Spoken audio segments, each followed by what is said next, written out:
Welcome to Metaphysical Soul Speak. I'm your host, Elena Fox Starks. Hey guys, I hope you're doing really well in this moment in time, and that whenever and wherever you happen to be, under a glorious Perseid meteor-filled sky, that you are able to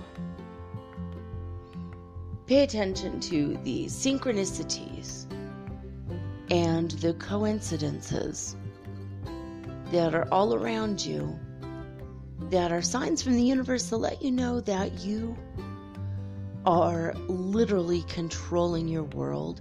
You are co-creating your world in every given moment.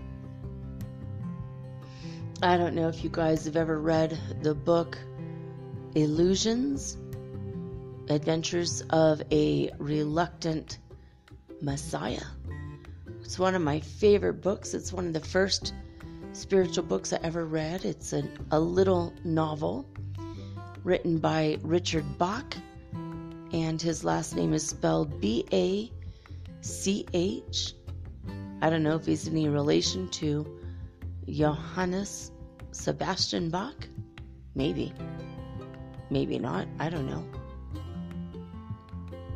But Illusions is a really good book, and in the book, the main character, and as well as the author, is a pilot, and he has a biplane that's open air, and he wears goggles, and he takes people on rides above cornfields in places like Iowa and Ohio in the United States. And he comes across a guy who's also an airplane pilot. He has his own rig, his own setup, and he lands in the field and he sees this guy, and he kind of rolls his plane over, and the other guy says, what took you so long? I've been waiting for you. And he's like, I don't even know you, like, what do you mean you've been waiting for me? Anyway, in the course of several weeks, this guy teaches the main character all kinds of spiritual principles. So it's a really lovely way to be introduced to metaphysics in a simple way. Also, it's fun and adventurous, as well as sometimes funny. But in this story, there's one part of it that just has always stuck out in my mind. And the Messiah, the spiritual guru, or maybe he's a spiritual master, I don't know. Maybe he's a saint. But he expresses to the main character, he says, if you want something and you ask the universe for it, and you focus on it and you think about it, you're gonna get it. And the main character is getting kind of annoyed by all this spiritual stuff. He's just like, God, enough with this guy already, it's just too much. And he's just like, oh yeah, well, I tell you what I want. I want a blue feather. That's what I want. If I can come across a blue feather in my path the next few days, then I know what you're telling me is true. And he knew that there were no bluebirds anywhere near where they were. He was just being kind of a jerk, in his mind at least. He was just like, never gonna happen. Blue feather my ass, right? And a couple days later, they're in a diner, and he ordered coffee, and he ordered milk with the coffee. And the lady's like, the waitress is like, you have to, buy like a carton of milk, like a little tiny carton. We don't have milk just on hand. But he's like, yeah, fine, okay, I'll pay for the milk. So he pays for a little carton of milk. And right on that blue and white carton is a picture of a blue feather. And he's like, oh my God, everything you've been telling me is true. That was like one of his pivotal moments, the blue feather moment. So it's something that's stuck in my mind quite a bit. And I have had days where I'll mention something, and within an hour or a few hours, that thing I mentioned comes to fruition one way or another. And this is a strange, really strange example. But today my son decided, today's the day I'm going to make pickles. But he found a recipe, a way to make pickles that helps you to make them quickly, like within like an hour or two, as opposed to canning them and preserving them, and 3 weeks later you've got pickles. I mean, like immediately he makes pickles. And they're like the dill Vlasic type pickles, but better. We had a big cucumber, and so he cut it up, he made it all perfect, and cut up some carrots because he wanted to pickle carrots with it. And it's such a strange thing, like he just was very, a few months ago, he was very much craving the old Vlasic pickles from the United States. You can't get pickles here the way that you can there. It's a totally different, you could get pickles here, but they're not very good. They're very strange, very different flavor. So my son was like, okay, I'm going to make pickles. And he made the pickles, he did the whole thing, and I just happened to be watching, I want to say it was Jane the Virgin. I think it was Jane the Virgin. And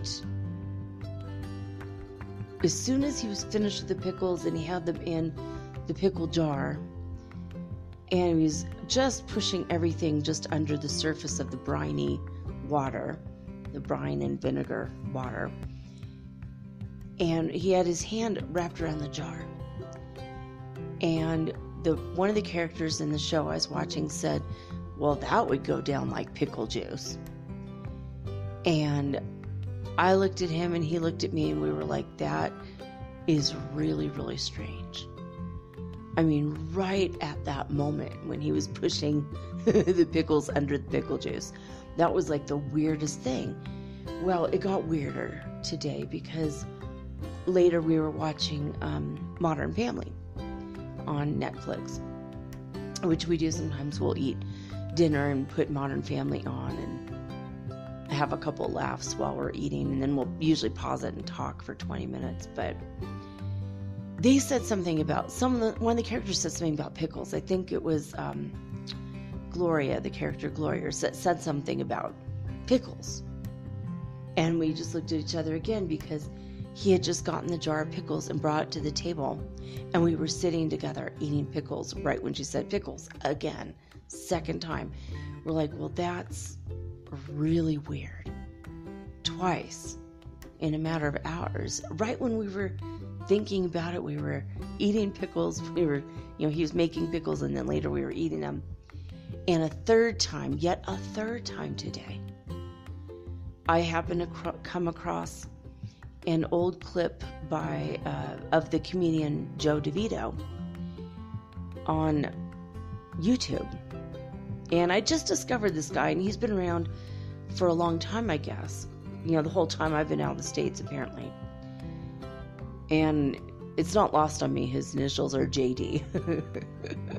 Because I don't know if you guys remember, if you've stuck around with me for the last 18 months, you know that I've been asking the universe to bring me my twin flame, and I know his initials are JD, and I actually met Jude Dikoff, which is my near twin flame. He's not my twin flame, but he is my near twin. And it's very strange that even my other near twin that I dated for a while, his first name begins with J. His last name does not, but it's all very strange coincidence. So, I mean, this Joe DeVito guy, I just connected with his humor immediately, and I just saw this 35-minute clip about dating over 40. And he's like 50, he's the same age as me, he's like 51. And he's hilarious. And anyway, I just happened across like a little 1 or 2 minute clip of his comedy from like 7 years ago, 6 or 7 years ago. And in it, he says the word pickle. Again, a third time today. Now, I don't hear this very often. It's not generally in every single show I watch, obviously. It's just very weird. It was weird timing. And I just looked at my son and I said, look, you're creating your universe. You're co-creating your world. And he and I were talking quite a bit about twin particles that, when one changes, even if the other one is several light years away, it changes instantaneously.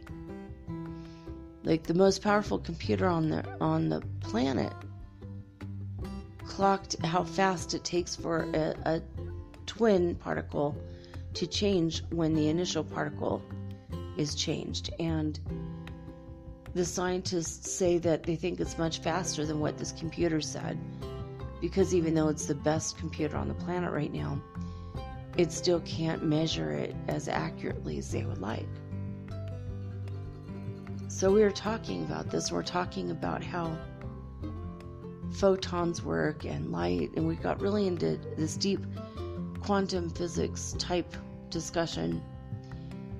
And we're talking about the nature and reality of the universe. We were talking about our ability to telepath and how that might possibly be related to light or twin particles, or how twin particles could help people to telepath that don't already have the natural gift developed, even though everyone has the potential. We all have the gift, but not all of us have utilized that muscle, so to speak.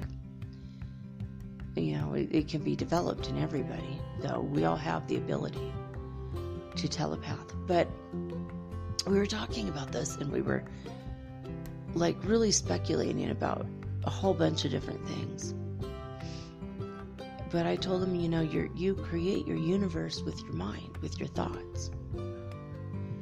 And it's very, very strange that you were thinking about pickles and making pickles, and 3 times that word came up in random things we were watching today. Now, I wasn't watching TV all day long, even though it sounds like I was. I actually did almost a month's worth of work today.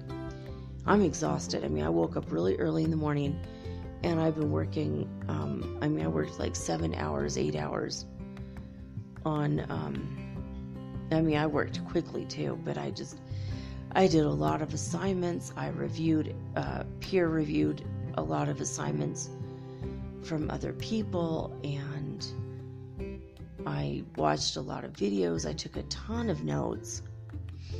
I'm working on my TESOL certification, and yesterday I found out that instead of the 4 classes that I had researched on there, it turns out that there's actually 8 courses in the specialization, and each course is 6 weeks long. So when I first researched this, I thought it would be possibly a month, possibly up to 4 months, and it's between 7 months and like 10 months, something like that. If you only have like 5 or 7 hours a week, right? Well, I'm cramming like crazy because I want to get a job really quick. So, I was studying all day long. I did over close to a month's worth of work, according to, their criteria or whatever.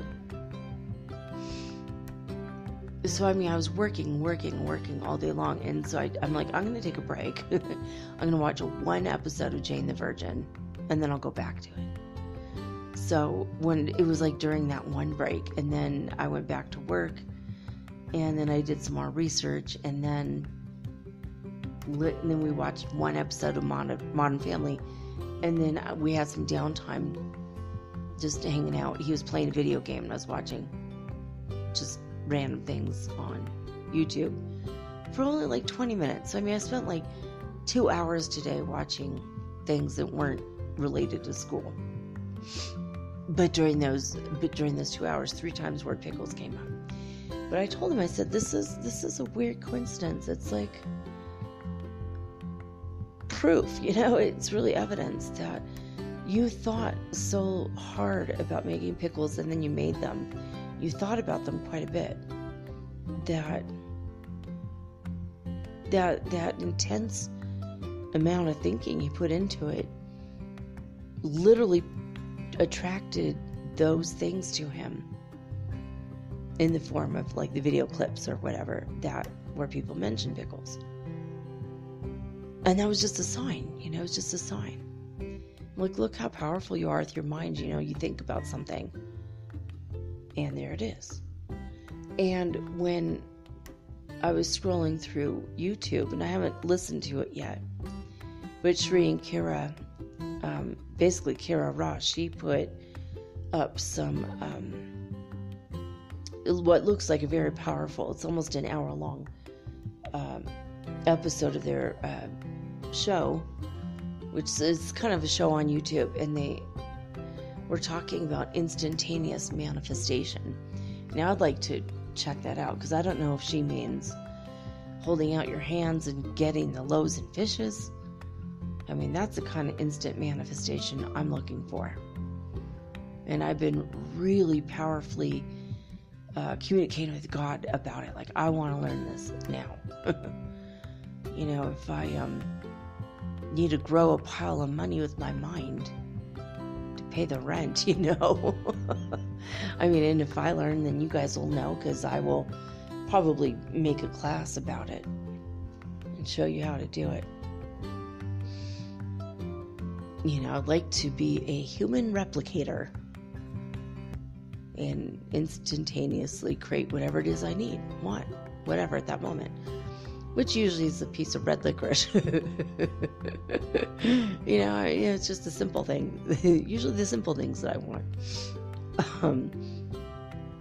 I don't need piles and piles of gold and jewels, nothing like that. But I would really like a piece of licorice every now and again, because you can't get it here. But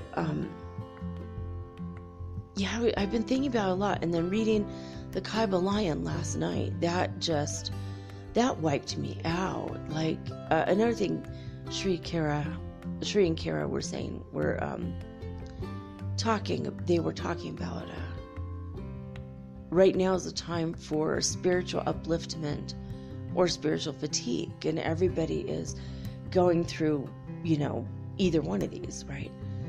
Having like spiritual, like more enlightenment, basically, or spiritual fatigue. And I know I've been fatigued today, but I don't think it's a spiritual fatigue. I think it's more of I did 4 weeks worth of work in like 6 hours. I mean, I just was working my butt off today. Or my head. My butt head. No, I'm just kidding. And Beavis and Butthead impression. Okay. But I was, I've been really thinking about instantaneous manifestation, and here I called that into my world with, Sri and Kira. Suddenly that's their topic, which is crazy. I'm pretty certain they don't actually ever listen to my show. I'm pretty certain they don't. Even though I've posted on their posts on Instagram as well as YouTube saying, hey, by the way, I mentioned you guys on the show. If you want to check it out, here it is. I don't think they've ever really given a crap enough to actually listen to my little podcast when they're kind of famous and they do live like 45 minutes from here, so, and I have a friend in common with them. They don't really know that though, but I feel like someday we'll meet, and then they'll go, oh yeah, we didn't mention and we saw your comment. Maybe they did, maybe they don't, I don't know. But something happened to me last night, and I mentioned it at the end of the show last night while I was reading the Pleiadian to you guys. And I don't know how long those pauses were. I know I had a couple moments where it was like a very long pause, and I felt like I was falling asleep, but at the same time I really wasn't. I was hopping up to a very high plane of existence, and I've only been there before a couple times, like over 20 years ago. I remember going there, and there's this like white and gray marble slab, like a table, but these men stand around it, and I don't know if they're in the 7th or the 9th dimension, but they're like spiritual masters, and they're wearing white robes, and most of them have like white long flowy hair and beards, and you know, kind of like Kenny Rogers. One of the guys looked a little bit like Kenny Rogers, which is kind of hilarious, but I think one of the other guys has darker like grayish whitish hair, but I don't really recognize them. I don't know who they are or who they were. And there's a lot of spiritual masters on the planet, and at any given time there's a certain number of spiritual masters on the planet that are here to help humanity. Most of them secretly and in silence, and they don't tell people. They don't advertise who they are. You know, there's one woman who calls herself a spiritual master on Instagram. Just ignore that. She's not. I know she's not, because of some of her very ignorant posts that she put, you know, on... I like had to block her. It was that bad. But usually if someone puts themselves out there as, hey, I'm a spiritual master, then they generally probably aren't. I don't claim to be a spiritual master. I don't think I am. I feel like it's one of those, if you have to ask things, then you know what I mean. But spiritual masters don't necessarily know they're spiritual masters, the same way that crazy people don't usually know they're crazy.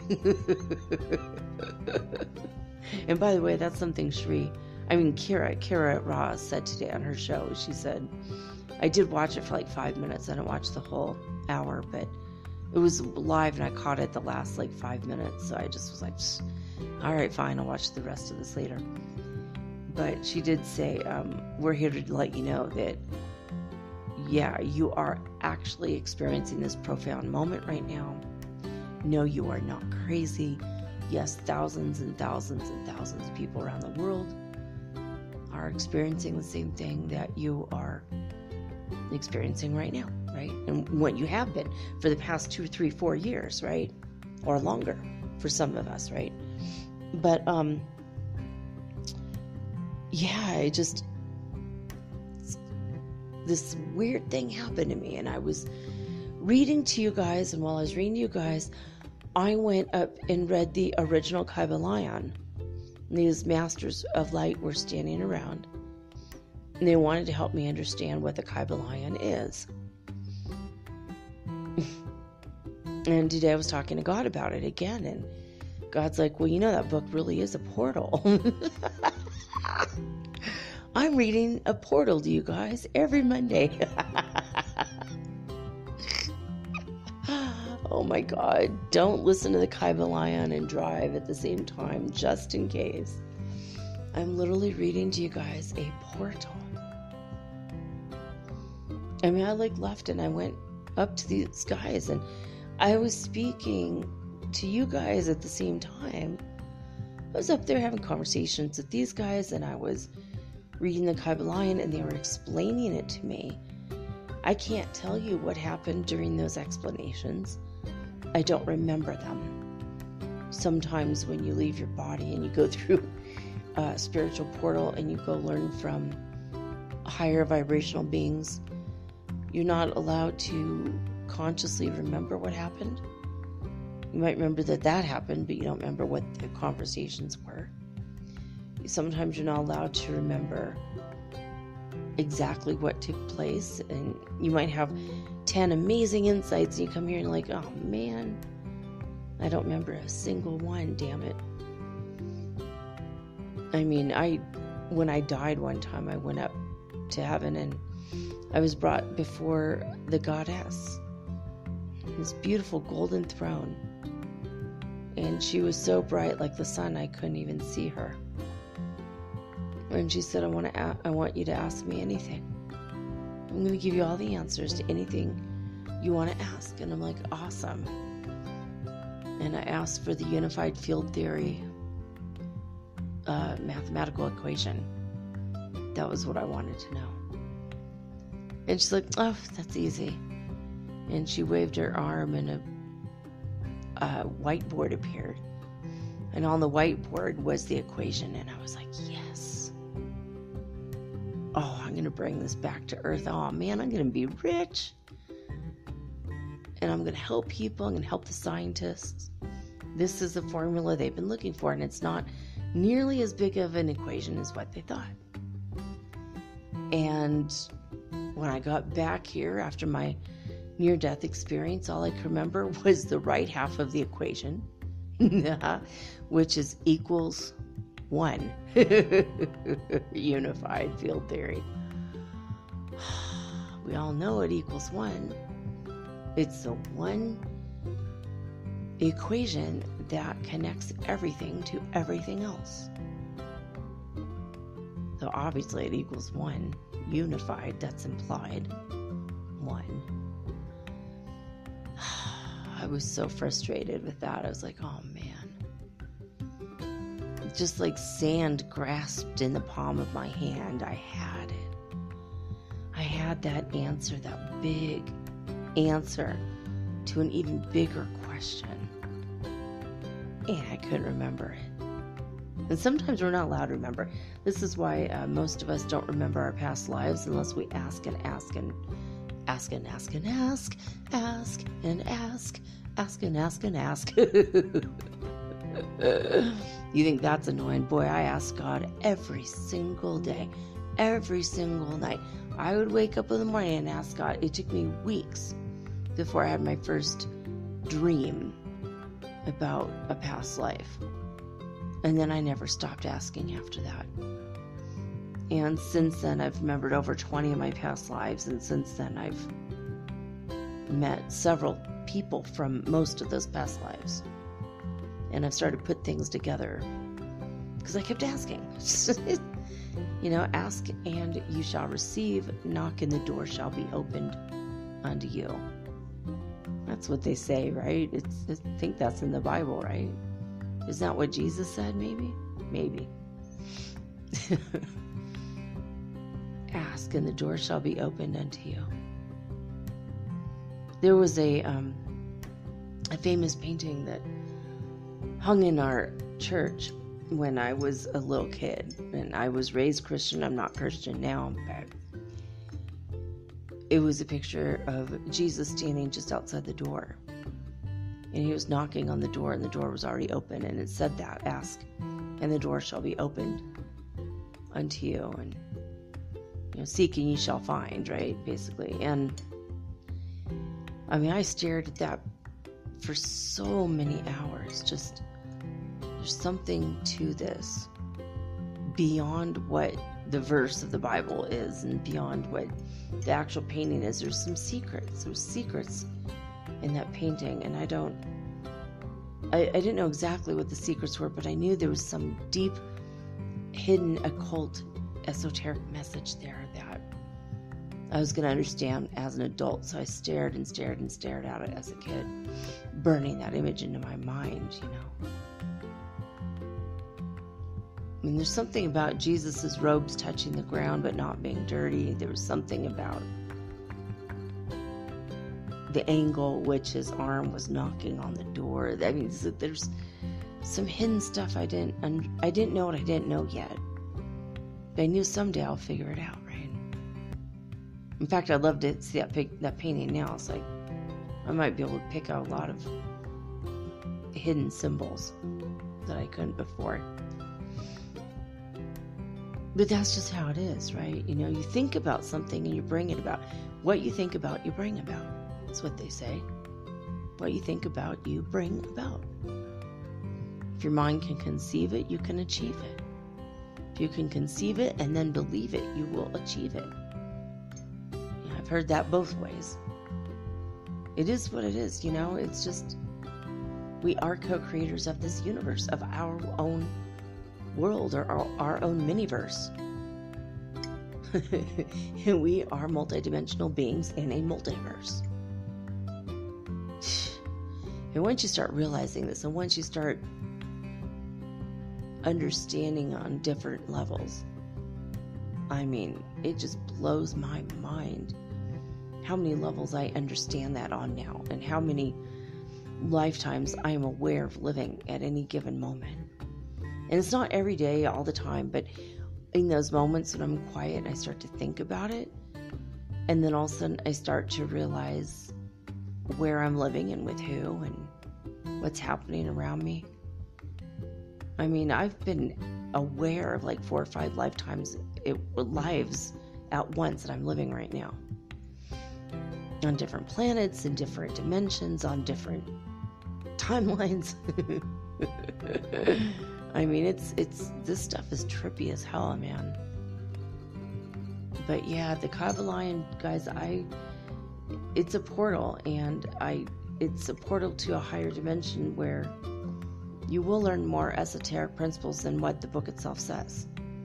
And the book itself is very intense. And even these Masters of Light told me last night, you have to read the book like 33 times. 33 is the number of the Christ. 33 is the number of the Scottish Rite.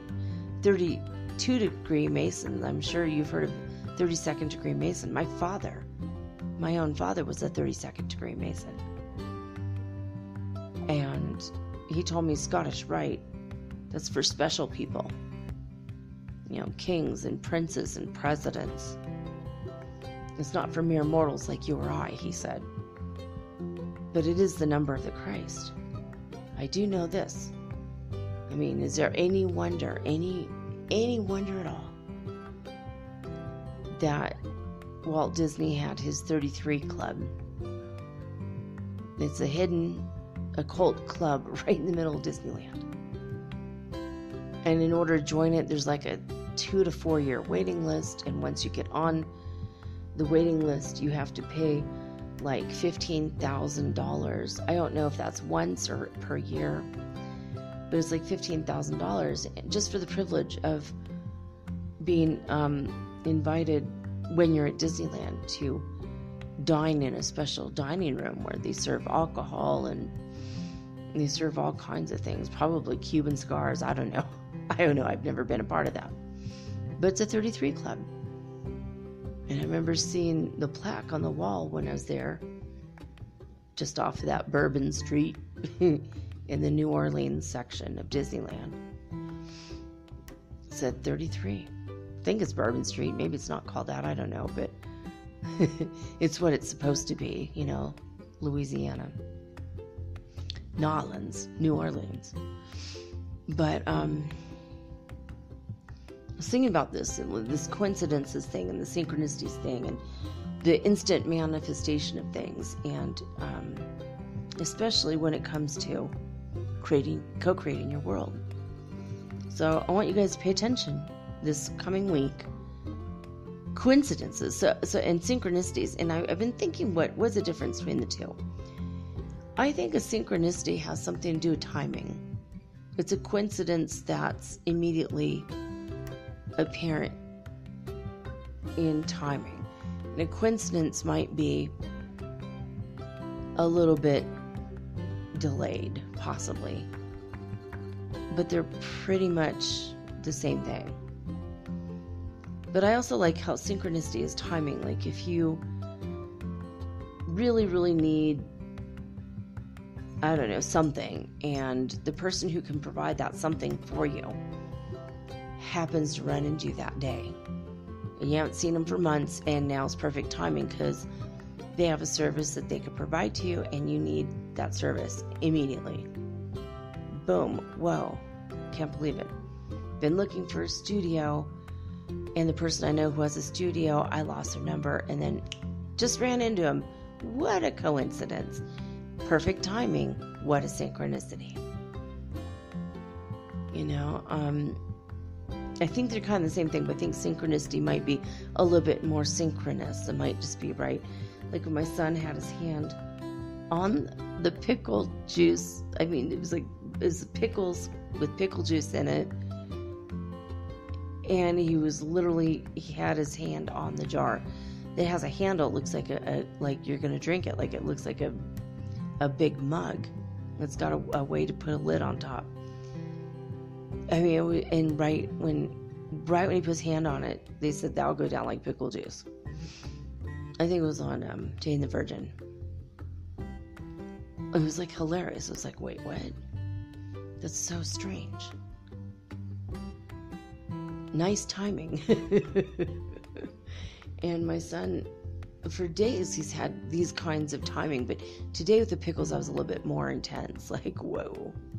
And it's not a word you hear every day, right? So we were marveling at that today. It was just insane. Like, wow.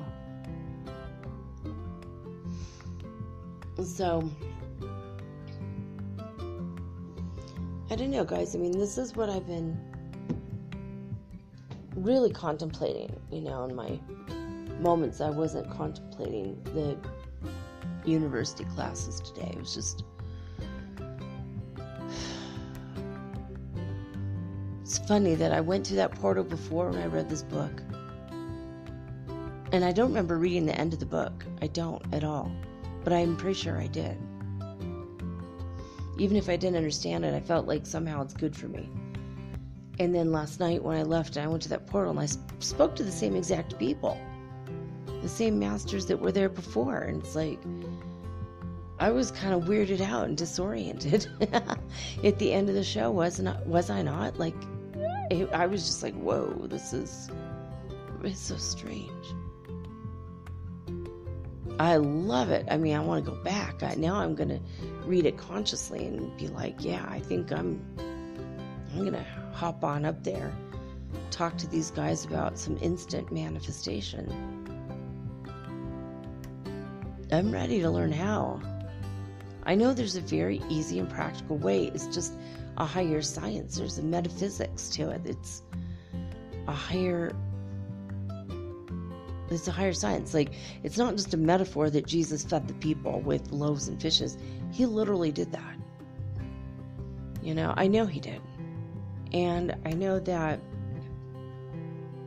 other masters of light have manifested stuff immediately in their hands. And I know that I did manifest. I've manifested some strange things. But one of the most common things I did manifest was a thing of maple syrup. When my guests came over for the weekend, and I didn't know these people very well, and I wanted to make them a nice breakfast and get to know them the day after they spent the night. They were my friends of my husband's that he had known for like 20 or 30 years. Something like that, you know, maybe not even that long. Maybe it was only 15 years, but just felt like 30. I don't know. We ended up having a falling out with him after 2 road trips with them. Or no, maybe it was 1 road trip. Yeah, 1 road trip. See, you know, honestly, don't travel with people if you don't want the relationship with them to end, because traveling with people, that's a make it or break it scenario. You're either going to be absolutely closer with them and everything's going to be fantastic, fan-fucking-tastic, or you're never going to see them again. And I've traveled with people that I will never see again, more often than not. Traveling's rough, you know, even if it's easy travel, it's still rough. Long road trips, man, that's a make it or break it scene for for sure. And I have traveled with people that I'm still friends with. You know, I've gone camping with friends, you know, like my friend Amber. Yeah, I've gone camping with her, you know, at her campsite and spent the night there. And I mean, we were friends till she died last year. And we were friends for, I think I was 21 when I met her. So 30 years almost we were friends. No, it's a lie. I was 19. So yeah, we were friends like 32 years. But yeah, make it or break it with a traveling thing. That's, if any of you are out there, there's a reason I said that. So if you're thinking about traveling with somebody, think long and hard before you go, because even if it's, especially if it's a romantic relationship and you guys want to go traveling together, it strengthens or breaks up your relationship for sure. I traveled with my first boyfriend a lot, and we became very close as a result. Didn't occur to me that we'd break up. It was so funny. I remember I'm going to tell you guys this really hilarious story, because actually, true story happened. We decided to take a trip up the Pacific Coast Highway. I had never been on the whole part of it. He never had either. And we started from Santa Barbara and took it all the way up. This is Highway 1, the Pacific Coast Highway. And it goes next to the beach, and also very, very high cliffs in the mountains overlooking the ocean. And when we got to, I want to say Northern California, heading on into Oregon, but on the, I think it was Northern California still. And it was dark, it was late, it was night, and we were way up there, way past Eureka in the redwood forest. But we couldn't see anything. It was so dark. We couldn't see any of the trees. We were kind of bummed about that. We'd see some trees, but we couldn't really see how huge they were. And I was so excited. I wanted to see the trees. So we stopped at one place, and we could smell the pines, but we couldn't see them because it was so dark. We could see the stars, though. And we ate dinner, and I bought a flashlight. I'm going to see those damn trees. And the minute I turned on the flashlight and shone it on one of those big 1,000-year-old trees, I was like, whoa, look at the trees. And I shone the light on it, and I felt a zap of energy come through the car and into the flashlight. And in the zap of energy, it felt like electricity came through my hand. And I screamed, dropped the flashlight because my hand was hot. And the flashlight fell. When I went to pick it up, it didn't work anymore. Brand new flashlight, brand new batteries, suddenly doesn't work. And the light bulb was burned out. But I felt the flash come from outside the car into the car. Those trees, they've got power. Don't disrespect them. The sun was down. They wanted to rest. It was like one of those crazy things. And I was like, this is going to be a really weird, eerie, spooky ass night. And that's how that evening started. And the whole time we were listening to Kansas. If you've never heard of the band Kansas, it's an old band from the 70s. I know a lot of my listeners are young. You guys are like in your 20s, and you may or may not have heard the song Carry On My Wayward Son, which is a song about astral projection. And all of their songs, in fact, are very, very spiritual. Maybe I'll do a show on the lyrics of Kansas, because they're a very interesting band. Super interesting. But anyway, we were driving, and all we saw were trees, but we couldn't see all of them, obviously, because my flashlight broke. And we couldn't see anything. And I'm like, damn it, this just sucks. We can't see. And the car started to act up. Our car was very old. It was a little old Toyota Corolla. Usually a very reliable car, unless it's super old and you haven't done a tune-up lately, which we haven't. and it looked like it was starting to overheat or something. And my boyfriend's like, you know what, I'm going to pull off to the side of the road. I got to take a leak. We're going to let the car rest. I'm like, all right, fine. And I got out, stretched my legs a little bit, and it was cold as hell. Lots and lots of fog. And so I just got back in the car. And what's really strange, I look back at this, I felt like my dog was there with me. Or like my wolf was there with me. But I didn't have any animals then at all. I didn't have anything. No pets at all. So it's really strange. I look back at it and I feel like my wolf was with me. But I was alone. Now I realize that it's probably my wolf that ended up being my pet for a while. Years later, maybe his spirit was with me before he was actually with me. Anyway, so we pull to the side of the road. My boyfriend goes to take a leak, and you know how it is if you've ever gone to the bathroom outside, whether you're a man or a woman. You hear it splashing the ground, right? Well, he didn't hear anything. He was like, that's weird. So he's like shaking his head, like, what's wrong with my hearing? Because that can't be. And then the fog cleared up, and he was standing on the very, very edge of a cliff. A couple 100 feet up off the ocean. I mean, if he had taken one more step, he would have fallen off the damn cliff. And I would have been stuck in Oregon in the middle of the night in a Toyota Corolla that I couldn't drive because I couldn't drive a stick.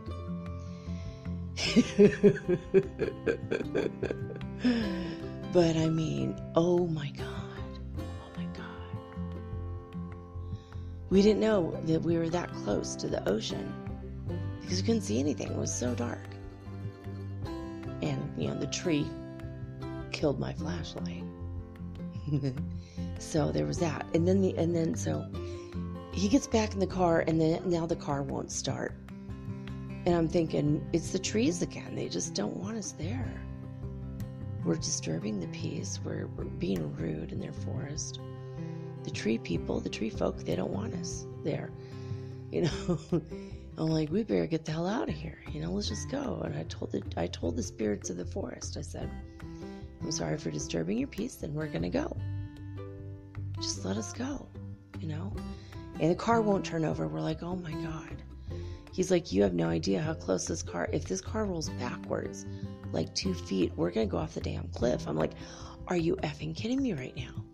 I got out, I stretched my legs, I walked around a little bit. He's like, yeah, pretty crazy, right? I'm like, oh my God. This isn't a shoulder we could have pulled off. Why did you pull off? He's like, well, I didn't know it was a cliff, right? So we argued a little bit. And he's like, it's no use to argue. I'm like, yeah, no, this is crazy. So we just sat there, and he's like, I don't know what to do to fix the car. I mean, I can't get to start. I'm like, we'll make sure the damn emergency brake's on for sure. So we don't want to roll off the cliff. Let's hope there's not going to be an earthquake today. It is California after all.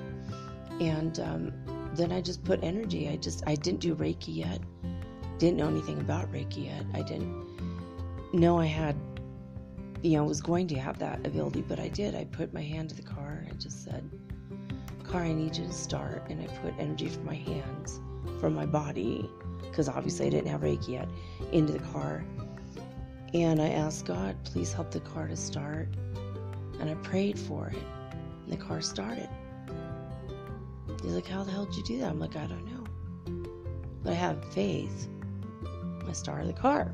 And then we left, and we just kept driving and driving and driving, hit Oregon, and found an actual place to rest, and we spent the night in the car. Because we drove all the way up. We drove all the way up to Seattle.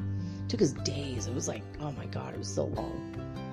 Beautiful drive, though, if you guys ever get a chance. But anyway, that's my funny story. It was just, woo. But traveling, it made us closer, but it doesn't always do that for everybody. Anyway, let's go to spaceweather.com. Current wind speeds of the sun, solar wind, is 300.3 kilometers per second. And we still have the sunspot AR2770. It's up to the upper right-hand part of the sun. And within 24 hours, it might be going around the edge of the sun. Right now, we're in the middle of the Perseid meteors shower.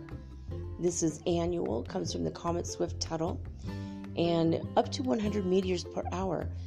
If you catch this right before the sun comes up, today will be the biggest day, but also tomorrow it's going on as well, and the next day as well.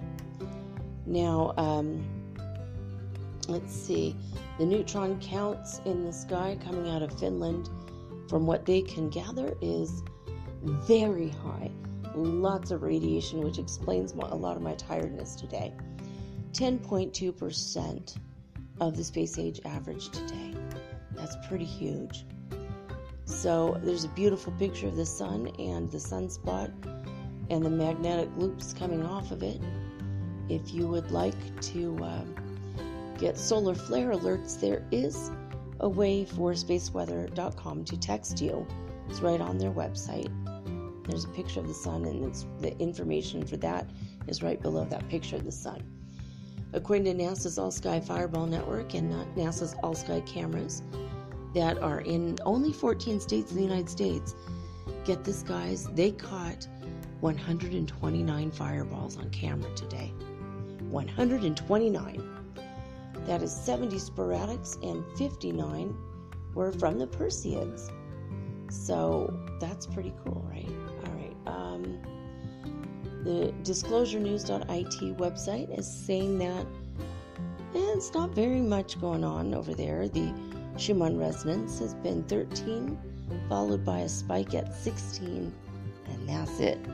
Extremely low in Italy right now, compared to what it has been anyway. Now, 2 days ago, we have information on heartmath.org. We're 2 days delayed for some reason. At least when I use the tablet. So California, at the 2300 hour of the 9th of August, which was Sunday, California was at 111 hertz frequency. Keeping in mind, the fifth dimension starts at 40 hertz. So this is 111 in California. Hafuf, Saudi Arabia was at 0, as well as Alberta, Canada was at 0 hertz frequency. Now remember, in recent weeks they were up to 500 or more. Lithuania was at 176 hertz frequency. Northland, New Zealand was at 62 hertz frequency. And last but not least, Hululu, South Africa was at 125 hertz frequency. All right, let's see. I want to check out how much time do we have left here. Oh yeah, we got plenty of time. Okay. We have been going over A Course in Miracles, and we're coming real close. I mean, we're just a couple weeks away to finishing out the lessons. But you could check them out yourself at acim.org, which is the website for the Foundation of Inner Peace. Or you could just go get an app, many different colors of apps to choose from, different fonts and whatnot. So you can look up A Course in Miracles in your Play Store or your iPlay Store. I don't know, iStore. I don't know what it's called. Maybe that's it. But it's free and always will be. And it's well worth your time and effort to take the lessons and study them well. You'll unravel years and years of guilt and heartache that churches all around the world may or may not have caused you. So, anyway, here we go. We are on lesson 353 today. And this is what it is. Again, this is A Course in Miracles. All right. My eyes, my tongue, my hands, my feet, today have but one purpose: to be given Christ to use to bless the world with miracles. My eyes, my tongue, my hands, my feet today have but one purpose: to be given Christ, to use to bless the world with miracles. Father, I give all that is mine today to Christ to use in any way that best will serve the purpose that I share with him. Nothing is mine alone, for he and I have joined in purpose. Thus has learning come almost to its appointed end. A while I work with him to serve his purpose. Then I lose myself in my identity and recognize that Christ is but myself. My eyes, my tongue, my hands, my feet today have but one purpose: to be given Christ to use to bless the world with miracles. Again, that's lesson 353 in A Course in Miracles. All right, that's it, guys. I'm going to take a quick break. And when I come back, I will be channeling Michael Sherhan of Ashtar Command. He is part of the Pleiadian light forces that are surrounding the earth right now, sending us lots of love, lots of light, and high vibrational energy to help us birth a new world. They have been here to help us increase our own vibrations and live in the fifth dimension, just like the Pleiadians did a long time ago. Their world was the third dimensional world, and they went into the fifth dimension. But the way they did it was raise their vibration as high as possible, and when they died, when they were reborn, they came back into the fifth dimension. Totally different scenario. We are physically moving our physical bodies from the third dimension to the fifth, which we already have done because we are already in the fifth dimension, and we keep pushing ourselves up, up, up, up. And it is happening now. Some of you know him as Ashtar Sherhan. And that's, short for Michael Sherhan of Ashtar Command. But he is part of the Galactic Federation. They are here to help us. We're going to hear his message right after these messages. You're definitely going to want to stick around for this.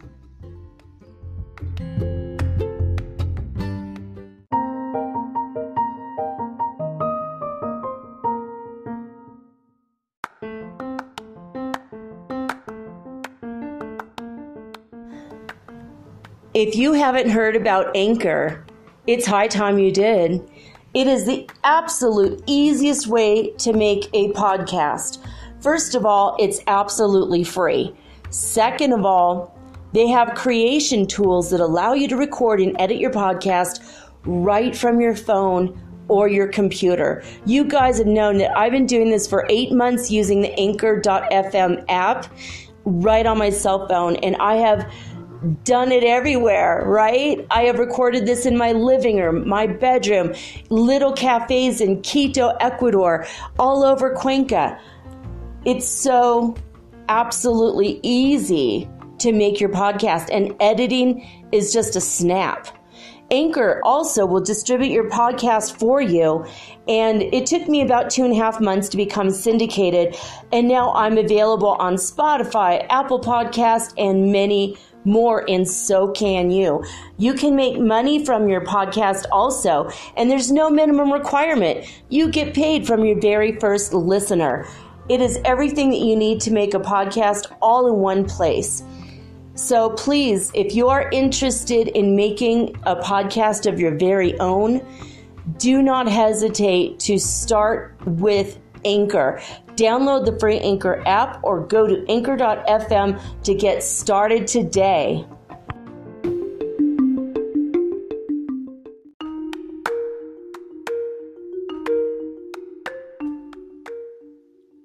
Happy August, guys. I wanted to extend to you my birthday special. I was born this month, and I wanted to do something for you guys. Normally, my readings are $111 for a tarot reading or a psychic mediumship reading. That means I can basically help you talk to any of your deceased loved ones, your higher self, even God himself, or any of the ascended masters that you've always wanted to have a conversation with. What you need to do is just contact me at mermaidgirl888 on Instagram. Just direct message me and let me know you're interested in having the birthday special $88 reading. That is $33 less than my normal price.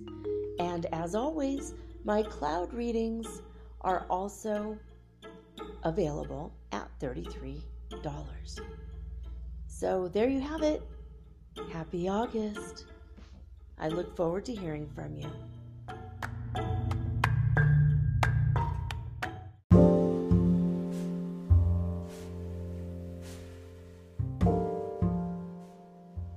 Alright guys, before we get into the channeling for this evening, I would like to, first of all, let you guys know, in case you didn't hear the news, that Kamala Harris has been named as the running mate for the presidential bid in the United States. And her position, if they win, will be vice president of the country.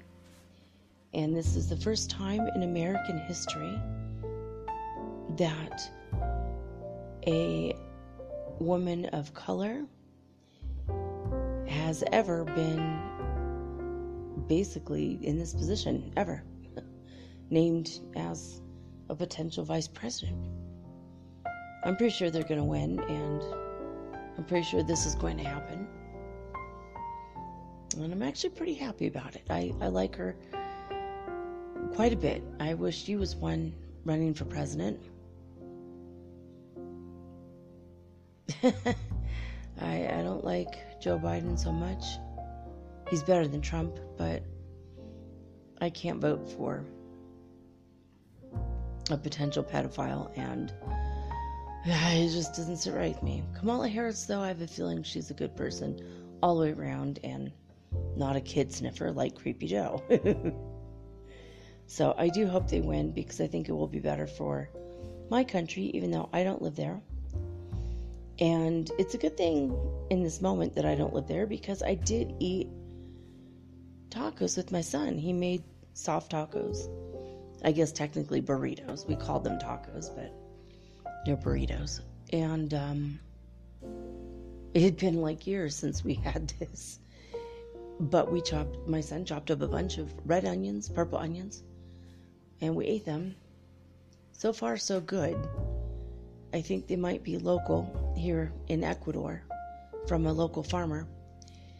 But there was a mass recall in the United States on salmonella-tainted onions, the purple and red onions. So,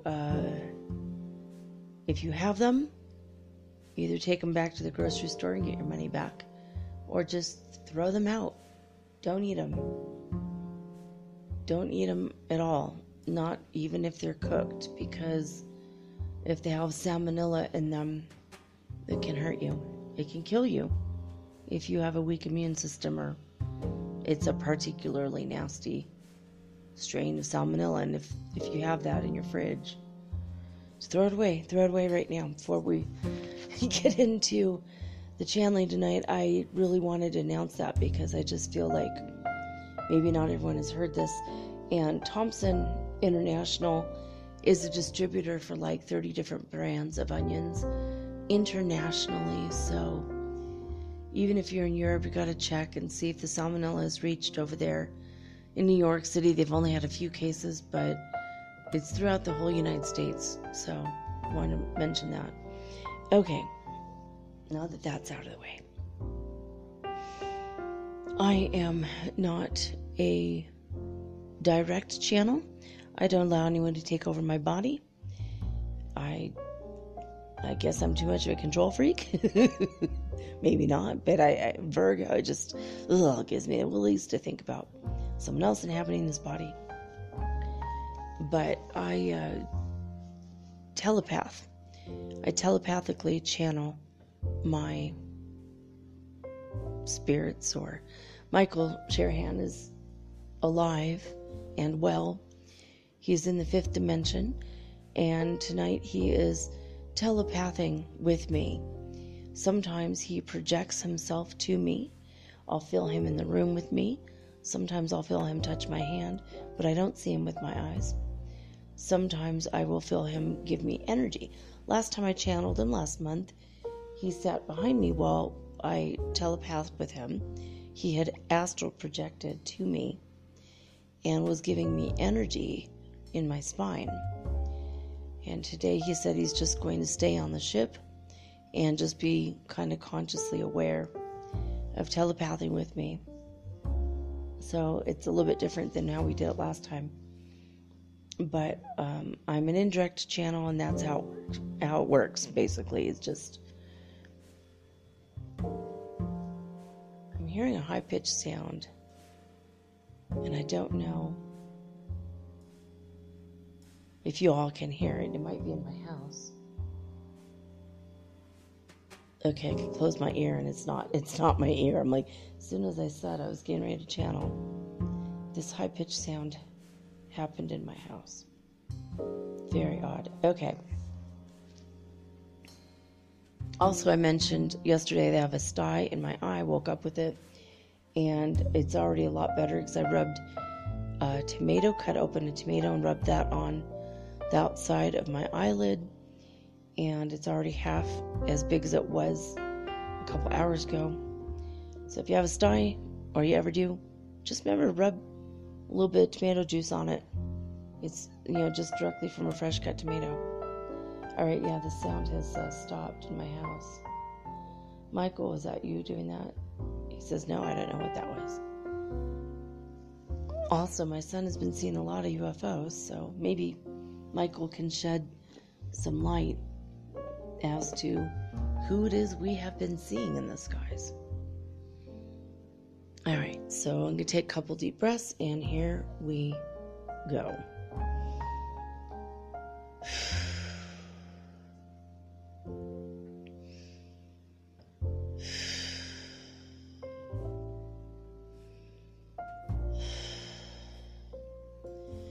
Alright, Michael Sherhan of Ashtar Command and the Pleiadian Light Forces, and you who are part of the Galactic Federation, you may begin your transmission now. Greetings, it is I, Ashtar Sherhan, or Michael Sherhan of Ashtar Command, if you will. We are one and the same, whether you hear one name or the other. It's all just me. When you hear the words Sherhan, it's just me. I am a Galactic Federation commander. I work and live aboard a ship that is not too far from your dear Earth. I come in light. I come as a brother. I come to you all in peace. My heart is with you, every one of you, in these days, in these times. I know that there are many challenging items on the earthly agenda. I can see that there are a lot of you who are weeping because you remember the way things used to be, and you just can't take it anymore.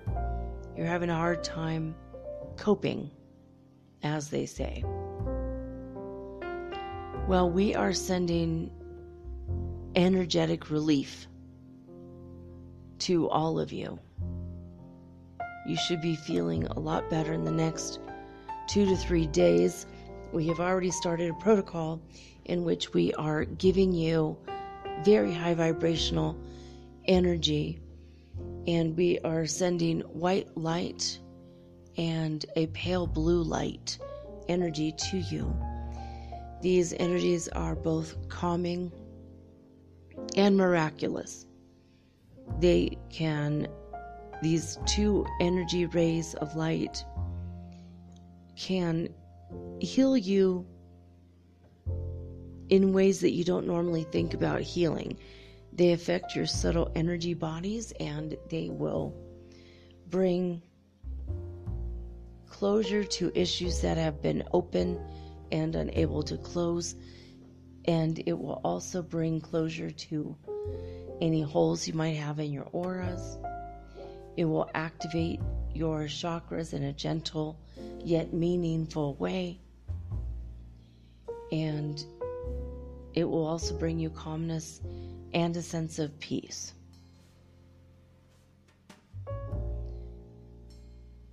In addition to this, we are sending all our love, just the energy of pure, high vibratory love.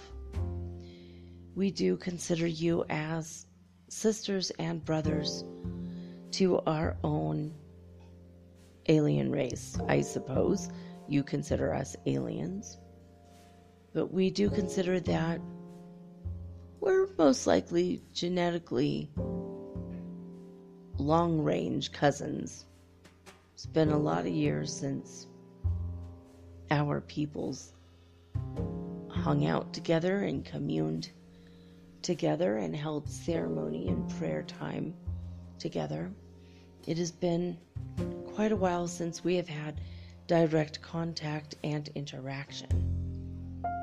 It's not that it hasn't happened, but as far as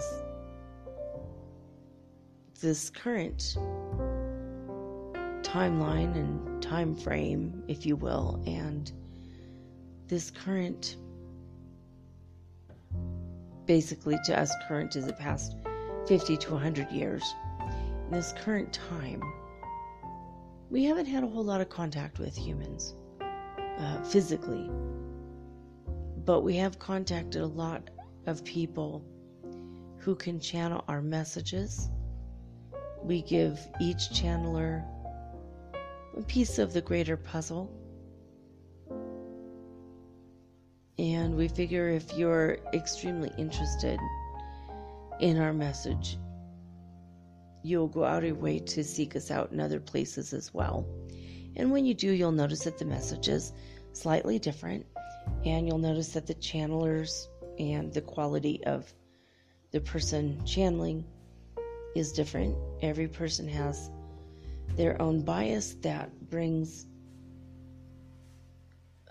that is brought into play during the channeled message, and some channelers have their own agenda while others are clear in their heart but unable with their mind to channel us directly, and they put it through their filters of things like a war is battling in the heavens and people are killing each other and they're battling for Earth and yada yada yada.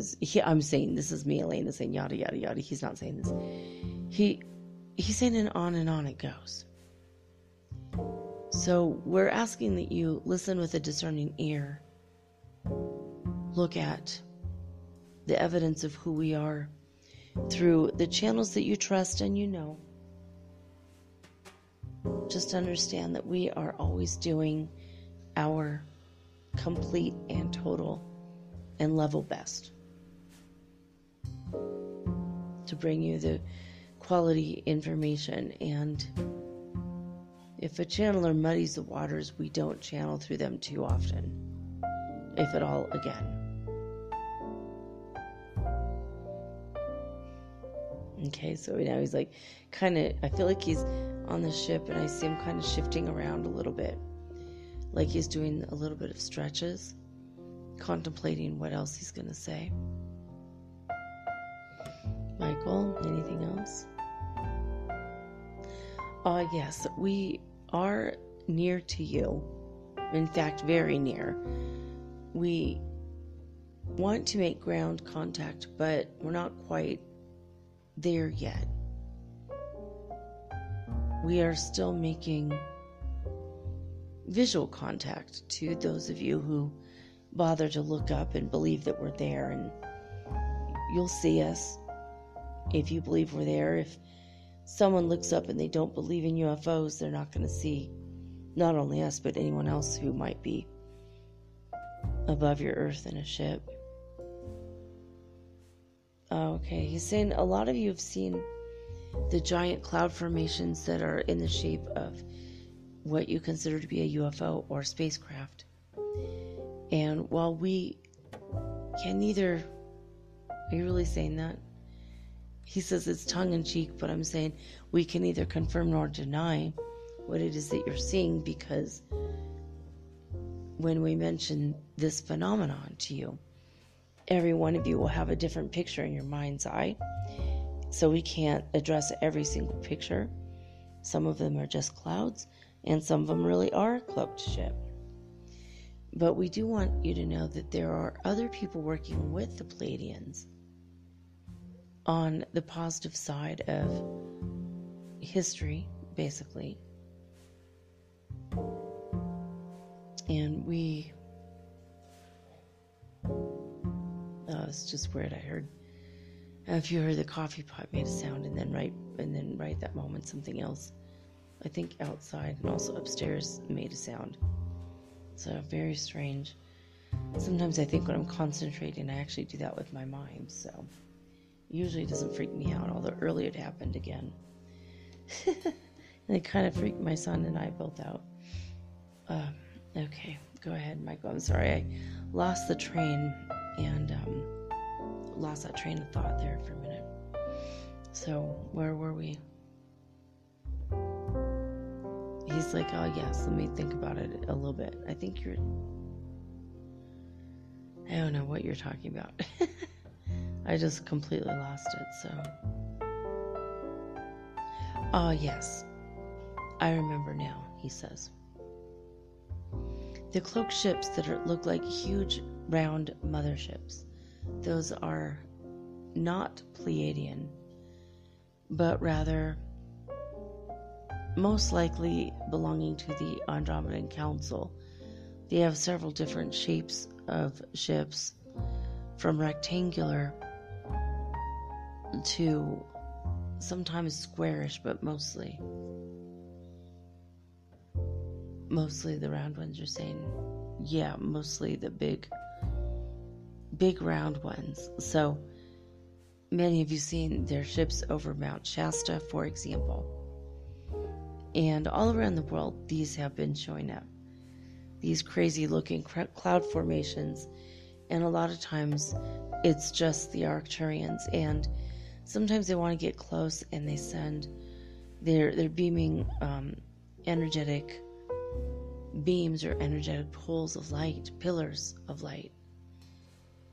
into the planet. They're sending a lot of relief effort, energy that will help anyone who's afraid, anyone who's sick, emotionally or physically.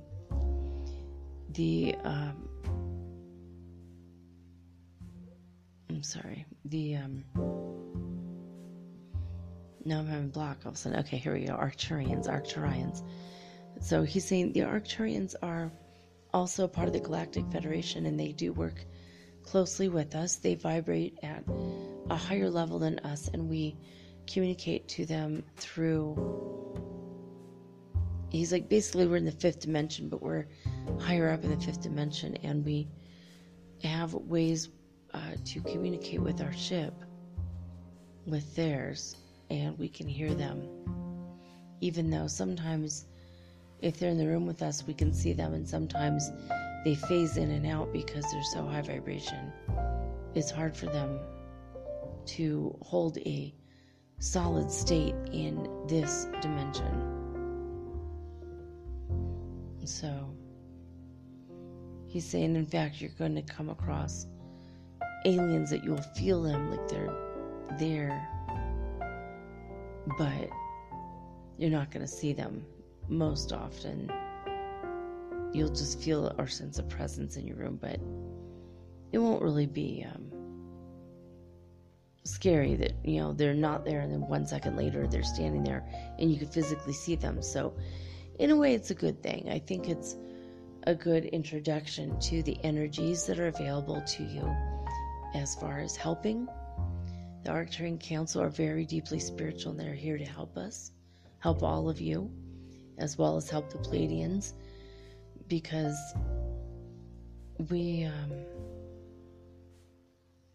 have our spiritual crisis and our issues too, just like you guys are going through massive changes, and our changes aren't as deep and profound as yours are, because we've already been through these lessons in our world, in our home world.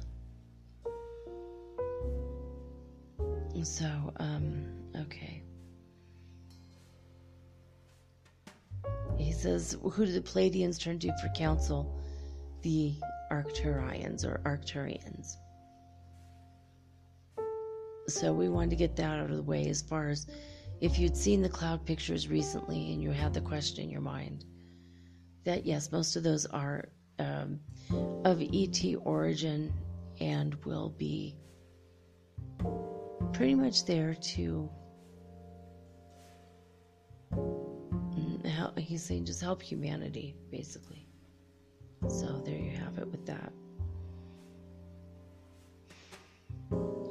We're still hoping and planning for physical contact in your world. We feel like September's a good time. A lot of shifting will happen between now and September. We are going to reassess the situation in September to see if we are going to make sky to ground contact. And until that day, we will continue to gently and sweetly show our love and support by flying through your skies and looking like pretty much balls of light. And if you see this, send us love and energy. Just think to us whatever it is that you wish to say, whatever you wish to ask, or any answers you need, whatever you're seeking. If we can help you, we will be there in a heartbeat, at least mentally, or if not, phasing in and out in front of you. But we need you to raise your vibration, as well as tell us. Don't pray to us. We're not gods. Don't worship us. That really kind of freaks us out when some people have acted that way towards us. We consider ourselves big brothers and big sisters for you. We are not like dictators or kings, or we're not even rock stars. We're just normal people flying a ship. For us, this is normal anyway. And we just want to be there for you, for all of humanity. So, okay, what else? So don't pray to us, but just say out loud, or just say in your minds,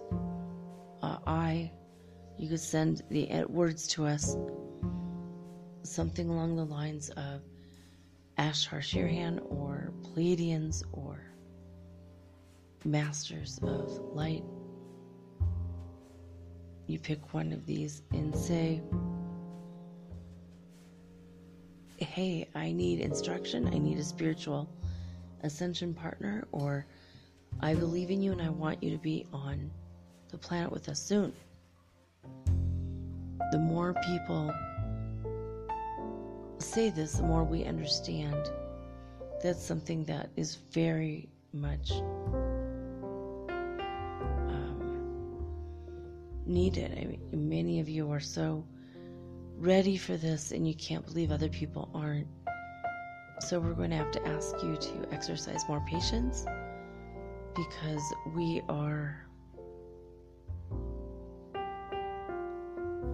working towards a goal of contact in all worlds. So we have to assess the readiness of the people in different parts of the world that are in different circumstances. And he's kind of, I think he's talking to somebody else. I think he kind of went off for a minute. Michael, are you still there? Yeah, this is strange. Okay. I feel like there's like a issue on his ship or something. He says it's not that big of a deal, but he has to take care of it right now. That's so strange. Okay. Because they do have physical ships, they're just in the 5th dimension. And anyway, so basically what I think he was saying there was that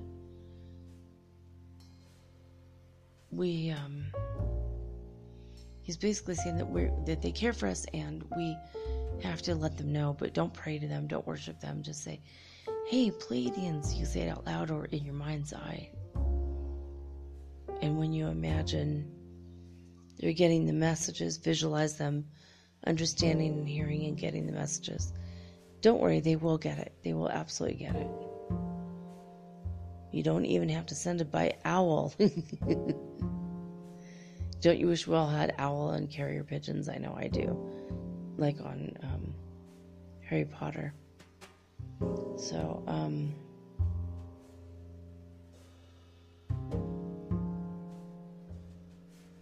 okay, I don't know what's going on. So, Mike, are you ready again? He says, yes, I'm back. Okay. Is everything okay? He says, oh, yes, he's,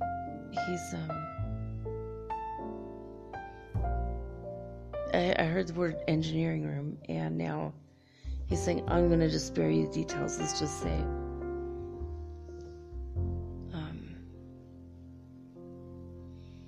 say, I'm here now and everything's going to be fine. Okay, great. So, anyway, you were saying earlier about the cloak ships being Arcturian. He says, yeah, they're famous throughout the Galactic Federation for being the ones who cloak their ships in clouds.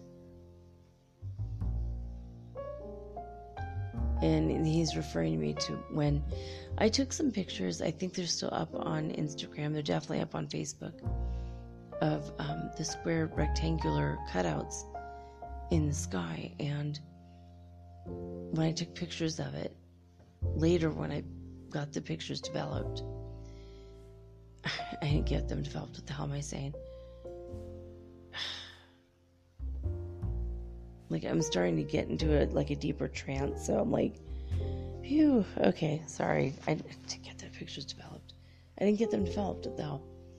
Anyway, he's showing me back when I got these pictures, they're like, I didn't get them developed. I developed myself as, or basically I developed my ability to see the stuff in the clouds and stuff in the cloaked ships. Basically, I can see a cloaked ship. That's what I'm trying to say. I didn't get them. I can't believe I just said that. Basically, later I studied and studied for hours. I just stared at them, at the pictures, because I knew there was an alien somewhere in those pictures. And what happens with Arcturian ships is you'll see like a cutout of clouds. There'll be like a hard edge that almost looks like a rectangle. Sometimes other shapes, but mostly rectangle. And if you take a picture of it when you feel or sense something there, and you see a rectangular cutout of the clouds, you're going to eventually notice that there's a ET face in the clouds inside the rectangle. And that's what I started to notice, and that's kind of what he was mentioning now. It's just there's like, I don't know if they do this on purpose. They want us to get used to their image. They look like typical gray aliens when they're in the clouds, like that, when they form, like an image of a face from their race, basically. And it's in the clouds. It's obviously it's just a puffy white cloud usually, but it's so you understand what they look like more. But if we were to see them in front of us, they would be blue. Their skin is kind of blue. He said, and Michael Sherhan's like, yeah, their skin it's blue-ish. It's like there's like a pale gray hue to some of them, with the very, very light blue or blue-green. So sometimes they appear to be gray. He's saying in certain lighting, but are we ever going to see them, though? Because we just got to the fifth dimension. He says, yeah, that's a fair point. No, you're not very likely to see them. Only in your mind's eye, like I do. Or have. Alright, so let's get back to this other. What advice can you give us for what we're going through right now? We just came through the Lionsgate portal, and we are, we're getting tired of all this, obviously. So we want to know, what can we do to fortify ourselves while we wait for you and other ships to come to help us. He says the most important thing you could do is alleviate the fears of the people around you when they hear the news from the Pentagon recently. A lot of people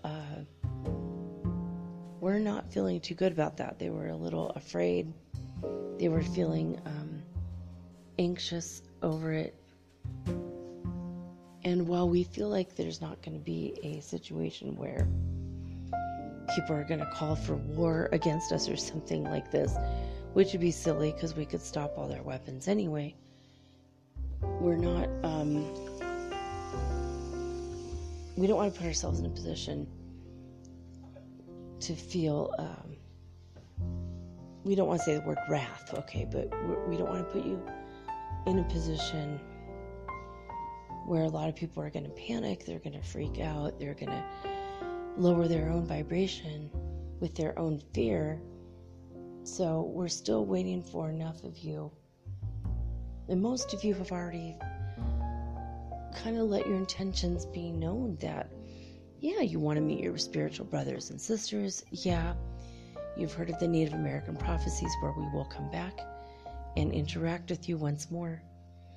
A lot of you are excited and can't wait. And there's still a lot of people that believe that the Christian form of the rapture is coming and the end of the world is near. But a lot of people don't understand that it's just like the song, your Earth song says, the end of the world as you know it, not the end of the world, right? So a lot of people are still holding on to the belief that everything's going to end and they're going to heaven and the rest of us, if you're saying the rest of you, but I'm saying me, Elena's saying us. Basically, the rest of you are just going to be lost forever, going to hell or whatever. There's still a lot of Christians out there that believe that is what's going to happen. So we don't want to change anybody's minds or anything like that, but we're waiting for people's spiritual and etheric or ethereal education to take place. When enough people have these spiritual changes that are so pressing upon their bodies and their souls and their psyches, and then they go, wait a minute, I think I'm having a spiritual awakening. And we're waiting for some people to go through that initial wake-up call. Even though, like I said, most of humanity are ready, willing, and able to meet us, we're still waiting for the other people to kind of be a little bit more up to date with most of you. He says, hopefully that's making sense. We will reveal it to ourselves to you in time, and we are honestly, we're a little bit nervous about it. We feel like if we show up to the wrong person, we're worried about what it might do to that person. Can you imagine if we landed on your lawn? How would you react? If you don't see us, you're going to say, "Oh, sure, that sounds wonderful. Come on down, Michael. Everything will be great." But then if you really put yourself through a good visualization in which you imagine that we're here, do you feel any fear about that? And that's what we need to work on still. So if you want an ascension partner, energetically speaking, of course, just say, "Hey, Michael Sherhan," say it out loud, or Ashtar Sherhan, "please help me find a spiritual ascension partner." And what we'll do is whoever is assigned to you, and we do this through energetics, we'll pick an energetic match to you from your subtle body energy fields, your chakras. We look at a bunch of different things, and we'll see if you're kind of in alignment or similar energetically to somebody that we have working here on our ships. And that person will go into meditative trance, and they will project their spirit to you, and they'll start unraveling any negative self-limiting beliefs you might have about yourself, and then they will send energy and beam love and light into your immediate vicinity, the room where you're in, your whole apartment and house eventually, but mostly we focus where you're at the moment, physically. If you're in the kitchen, we'll beam the light into your kitchen. If you're in the bathroom, that's where we'll beam it. If you're asleep in your bedroom, after you asked us to help you fall asleep, then we'll beam what might look like he's saying like a cloche that you put over baby plants.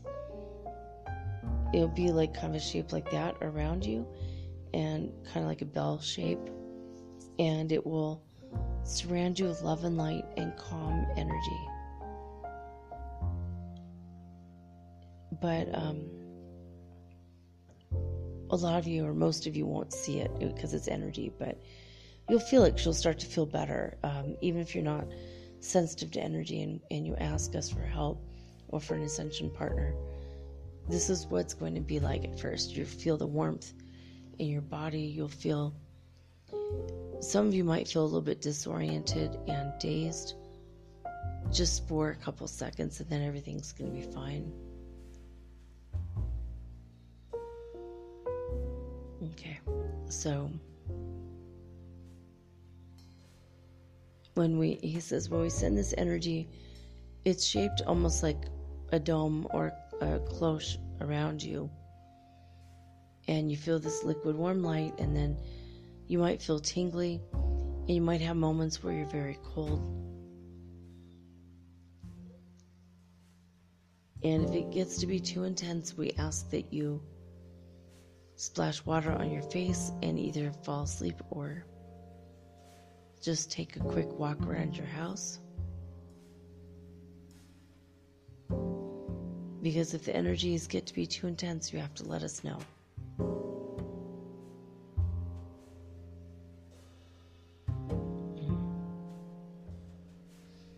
Okay, I'm like, he's showing me something like cards. But I'm not quite getting it. Are you talking about cards? He says, yes, we'll speak to you through tarot cards. Oh, okay, yeah, duh. That makes sense, right?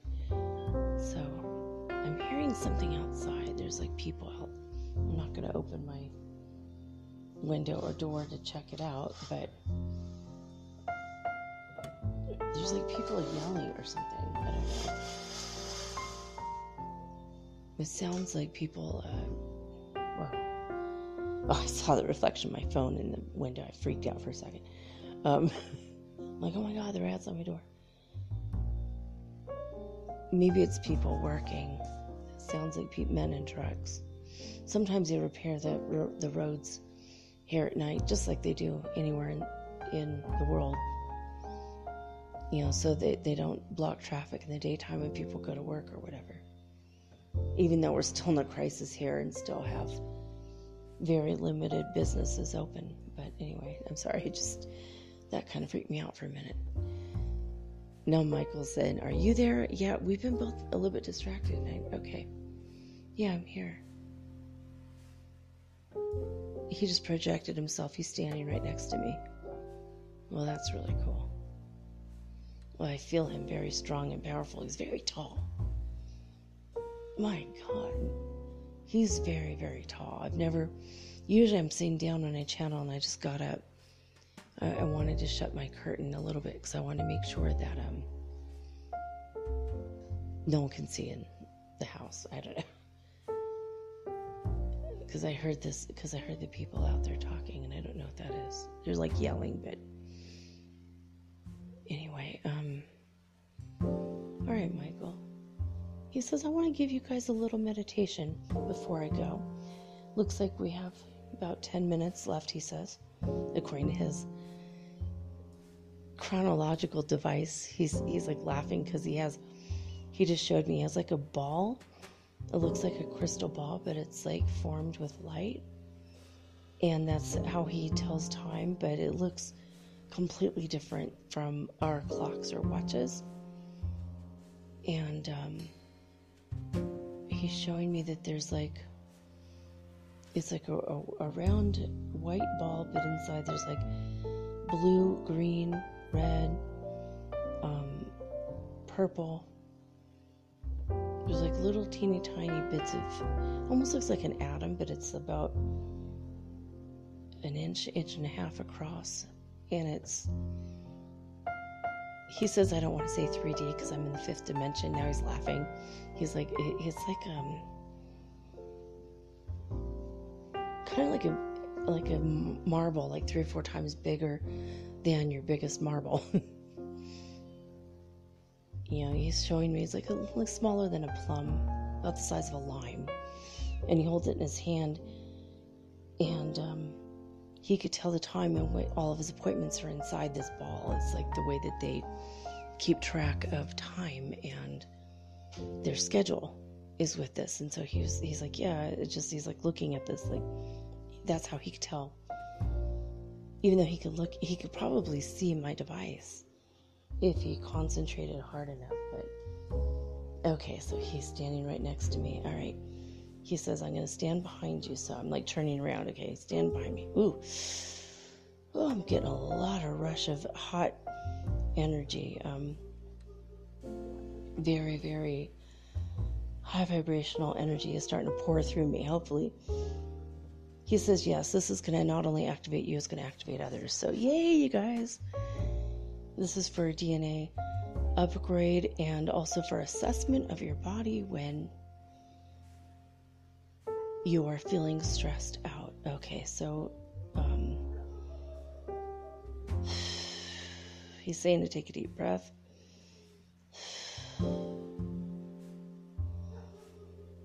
Okay, he says, I want you to imagine a holographic projection of your body in front of your physical body. And imagine it's like a mirrored reflection, but in energetic form. And it's a silvery blue color. And it's solid. It's not wispy and smoky. It's more of a solid, energetic field. And you imagine that this is right in front of you, and it's attached at the basic points on your body with strings of light energy.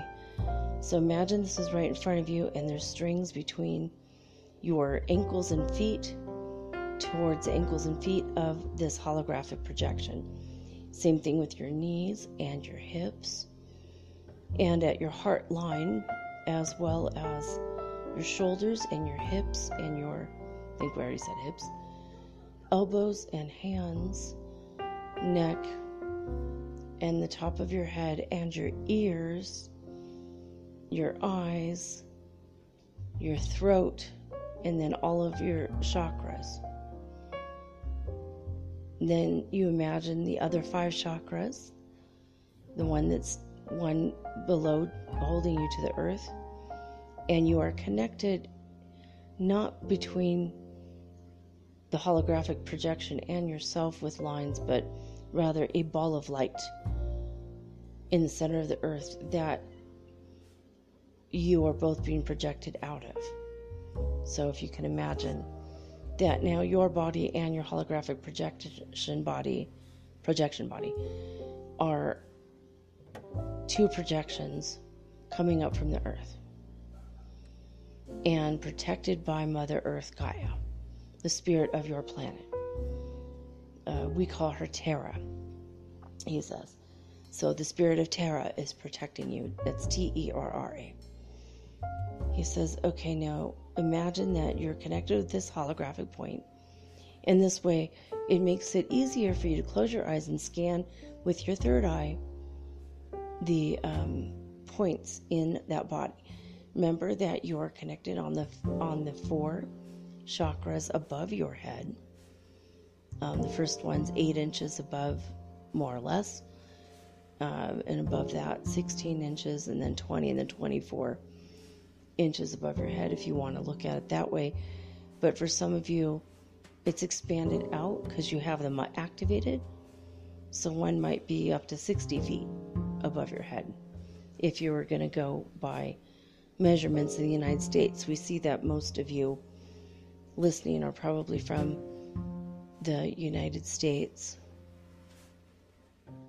And I'm like asking him about this. He says, yes, I do see outside of chronological time from your planet. When you're in the 5th dimension, you could see a little bit more of the audience that will hear us from various channelers. We already know who's going to listen before it's even published. That's pretty cool. Okay, so once you have this image of your holographic body, we want you to scan from the top of your head to the bottom of your feet. And what you see before you is a projection of a pale blue-white body. And as you scan it from the top to the bottom, just go very slow. In your mind's eye with your eyes closed, your physical eyes closed. And you just look, and as you look, you're going to see pinpointed lights. Some of them are green, some of them are red, and some of them are like a purpley blue. When you're looking at these, when you see the green, that is a point in which you have received healing. Allow that to flow through your body, and allow, it's like a packet, and it'll be like a little circle, like a marble again. If you open that up, allow it to flood over your whole body to heal it. When you see red, that's an issue, a problem, or something you need to deal with. Send love from your heart chakra to that point, that red bit, until it changes color. Sometimes it'll turn to blue or white. Sometimes it'll dissipate. Sometimes it'll go from red to pale, pale, pale pink, and then turn to white and then dissipate. It depends on what the issue itself is. You can ask it to reveal itself to you, and then you'll learn what it is. And then you can deal with it. But if you don't feel strong enough emotionally or spiritually to know what the issue is, just send love to it until it dissipates. And then if you see purple or purpley blue energy, when you see that, that is a particular spiritual, he's saying lesson, and then he says, I don't want to say lesson. It's like a purple spiritual, there we go, insight, that's the word. He says it's a spiritual insight waiting for you to discover it. And when you see that, say, I want to know more about you. And it will open up and it unfold. Sometimes it will be like a burst or a radiating energy. Sometimes it will be like a lotus flower gently opening up.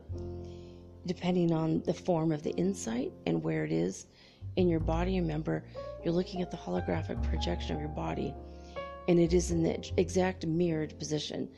So if you're looking at your body directly and it's over to the right, then it's directly over to your own personal right in your physical body is where that insight is located. And you say, hey, I want to know more about that.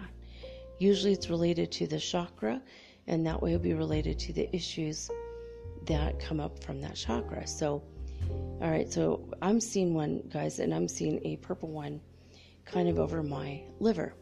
So I'm asking about you, where are you, insight, where are you coming from? And that's related also to my identity chakra. And it is accepting higher truths about myself, that I'm growing as a spiritual being. Now I said that, and now I feel it burst open, and it's flooding my body with purple light right now. And I'm accepting what it is that I need to accept about myself in order to move on spiritually. And I'm seeing a green packet that's a little bit more in my head and a little bit one above my heart. And I'm asking, what are you for? And it's love that has been beamed to me from other people, probably from you guys, so thank you. So he's saying, sometimes you'll see white bursts of light. That's God energy, comes from the sun, comes from God directly, or your higher self. This white light energy is, you just ask it to be released in your body, and it could even be like a time-released capsule.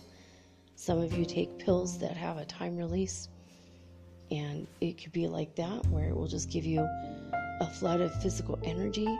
Sometimes it will be insights, or sometimes it's just packets of energy that will give you bursts of information, bursts of love, bursts of brilliant insight. If you needed to think about something, you can utilize the white packets of light any way that you need. You can ask them to go, hey, I need a breakthrough mentally.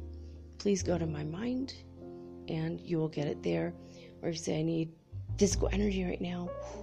I need a spot of happiness, and it'll send the happiness energy to you.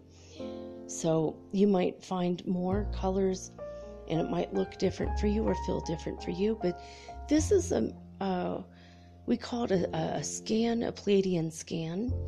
And when you do the Pleiadian scan technique, or the holographic projection technique, you may call it, you're going to find out a lot more about yourself and more insights. So we wanted to give this to you as you move forward spiritually on your ascension path, because this is something that has been developed over millennia from our world. We want to share it with you because we love you, and we think of you as our brothers and our sisters.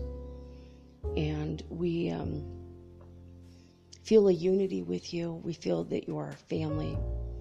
We have mentioned this many times before, but we wanted to bring this to your attention and your energy field again, because the more that you guys realize that we are family, the less the unawakened ones will feel afraid when we do finally land and are there in your world physically. So we love you. We send you love. We come in peace. And keep asking us for your ascension energy partners to come and help. Keep asking us for insights. Ask to work with us if you wish, if you feel a calling and a pull in that direction. Otherwise, if you just want us to come and give us, just give us the energy to say, hey, Pleiadians, we want to see you. We want to know you. We want you to help our world. And we will come as soon as we can. As soon as the Galactic Federation gives us the go-ahead, basically. It's a very delicate operation at the moment, as you can imagine, because we don't want to frighten the people that are unawakened, and that will lower their vibration. So please send love and light to all the people that seem unawakened, people that would have made you angry in the past. Now you can feel love and compassion for them because you realize they're asleep. So that's it for now. We must end our galactic transmission, as it were. But remember that we're always with you. We're always sending you love and light. We are constantly here for you. And we will be until your world is safely well into a higher vibrational state in the middle to the upper part of the fifth dimension. We are your friends.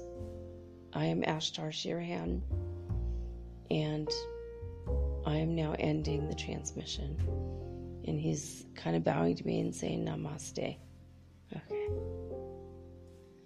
All right, thank you. All right, well, that's it, guys. Now you've heard from Michael Sherhan of Ashtar Command, and that was really cool. Actually, I was doing the holographic projection right when he was telling me. I hope you guys are able to do this. I hope it helps. I love all of his insights and his wisdom. I have a feeling he's a lot older than he looks. I have a feeling he's 120 or more of our Earth years. I don't know what their years are, how long they live, and maybe next time he's on the show I can ask him these kinds of questions. All right, well, that's it for now, guys. I wanted to let you know that I too love you. I'm glad that we're here on this ascension path together, that we will continue course forward. And don't worry if you're not making huge strides and huge insights, because some days you move forward 1 micron and some days you make huge strides. As long as you're moving forward, that's what counts. That's what matters. Remember to look for your synchronicities and your coincidences and evidence and signs that you are co-creating your world that will empower you and help you to embody your higher spiritual purpose. And it will give you an inner calm, knowing, and peace.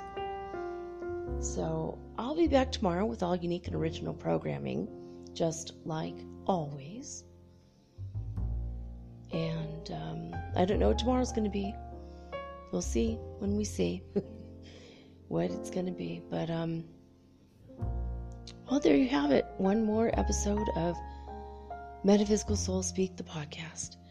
I hope that you guys are remembering to like and subscribe and forward and tell everybody you know about the show so we can continue to grow.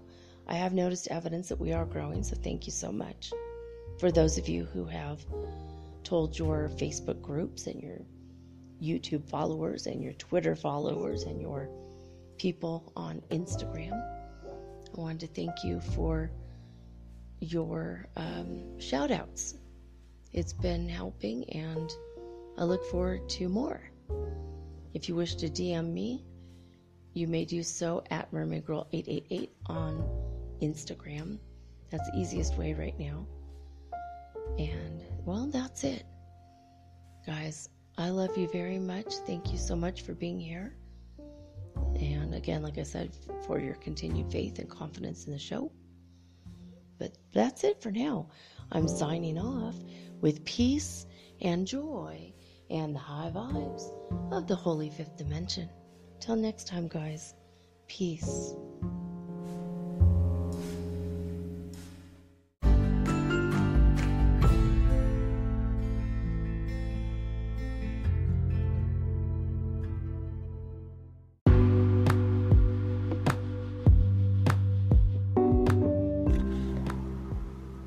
Metaphysical Soul Speak is run on sponsors and listener support. This means listeners like you. If you are so inclined to support my efforts and my little podcast, please visit me at anchor.fm/metaphysical and pledge an amount of your choosing today. Thank you.